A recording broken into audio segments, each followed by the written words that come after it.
Profil akan mereview mengenai video YouTube tentang anti radikalisme dan anti intoleransi. Sebelumnya perkenalkan kelompok kami. Perkenalkan, saya Adinda Fiulanti dengan NIM 251911036.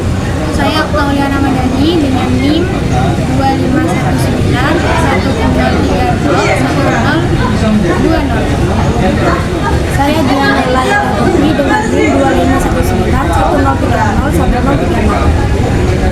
Saya Fauditri Rahman Aisyah dengan NIM 251910301045. Saya Nikita Cahyani dengan NIM 251910301070. Saya Zilda Diana Dafai Nisa dengan NIM 251910301078.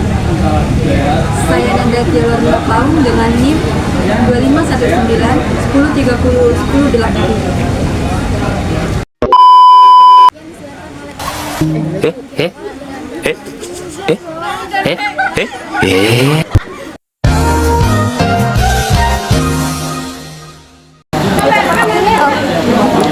Oke, untuk jawaban dari soal pertama, gerakan radikalisme dan intoleransi berdasarkan video tersebut ada karena yang pertama, kurangnya literasi dan filter dalam menggunakan media sosial sehingga beberapa pengguna media sosial seakan mudah terpapar dengan paham radikalisme dan intoleransi yang disebarkan oleh orang yang tidak bertanggung jawab. Yang kedua, kurangnya penegakan hukum terhadap segala pelanggaran atau penyebaran berbagai paham termasuk paham radikalisme dan intoleransi. Gerakan radikalisme dan intoleransi yang ada dalam video tersebut dikarenakan ada beberapa penyebabnya. Salah satunya yaitu kuatnya stigma terhadap tradisi agama dan kebudayaan leluhur. Kurangnya pemahaman tentang anti radikalisme dan intoleransi dalam era digital. Jadi berdasarkan video tersebut, gerakan radikalisme dan intoleransi ada karena adanya perasaan lebih unggul, paling benar, dan fanatik.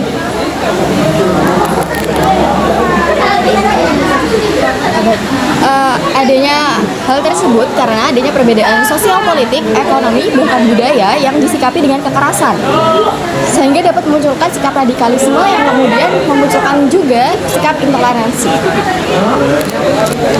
Gerakan intoleransi dan radikalisme muncul karena adanya sifat merasa lebih unggul daripada pihak atau kelompok lain, sehingga mendorong mereka menyebarkan kebencian dan berujung pada kerusuhan. Melalui video tersebut, gerakan radikalisme dan intoleransi itu ada karena masih adanya prasangka kuat terhadap tradisi keagamaan dan budaya leluhur, serta penyebaran ideologi ekstrim dan eksklusif kepada kelompok tertentu.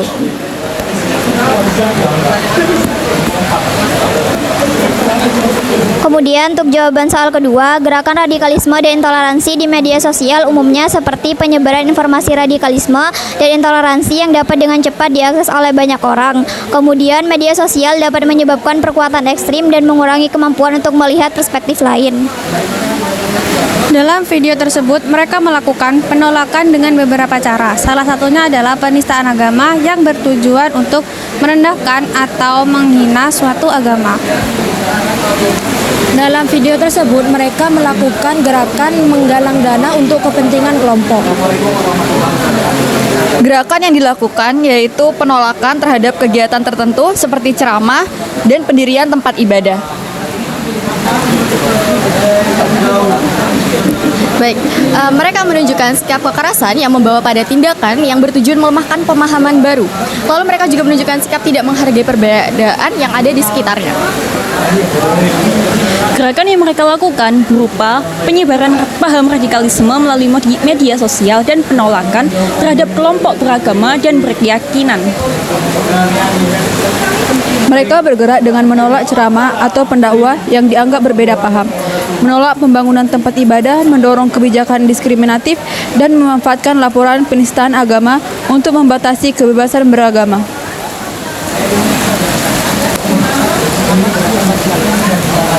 Jawaban untuk soal ketiga, peran mahasiswa antara lain dapat mengkritisi informasi yang mereka terima di media sosial, terutama jika informasi tersebut mengandung unsur radikalisme dan intoleransi. Kemudian, mahasiswa dapat menggunakan media sosial untuk membangun kesadaran tentang isu radikalisme dan intoleransi, serta seminimal mungkin turut serta menciptakan ruang yang aman di media sosial.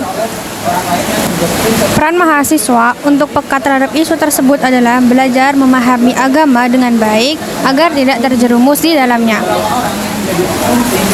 Peran mahasiswa dalam peristiwa ini adalah selalu waspada dengan isu yang beredar dan selalu mengingatkan kepada orang terdekat untuk tidak langsung percaya dengan isu yang tersebar.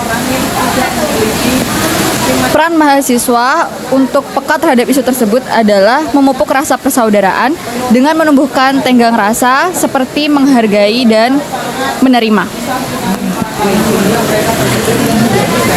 Peran mahasiswa yaitu memperkuat pendidikan karakter sehingga terlindungi dari pengaruh radikal sehingga mahasiswa memiliki pandangan yang lebih toleran dan menghargai perbedaan. Adapun peran mahasiswa untuk peka terhadap isu ini adalah dengan cara meningkatkan kesadaran terkait literasi digital, yakni dengan tidak menerima mentah-mentah informasi yang tersebar dan menanamkan sikap saling menghargai terhadap sesama.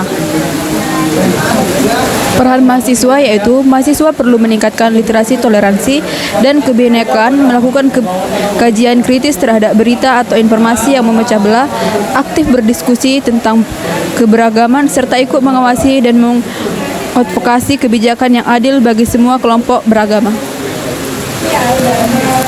Sekian dari kelompok kami mengucapkan wassalamualaikum warahmatullahi wabarakatuh. Bye bye. Wah, selesai dan udan.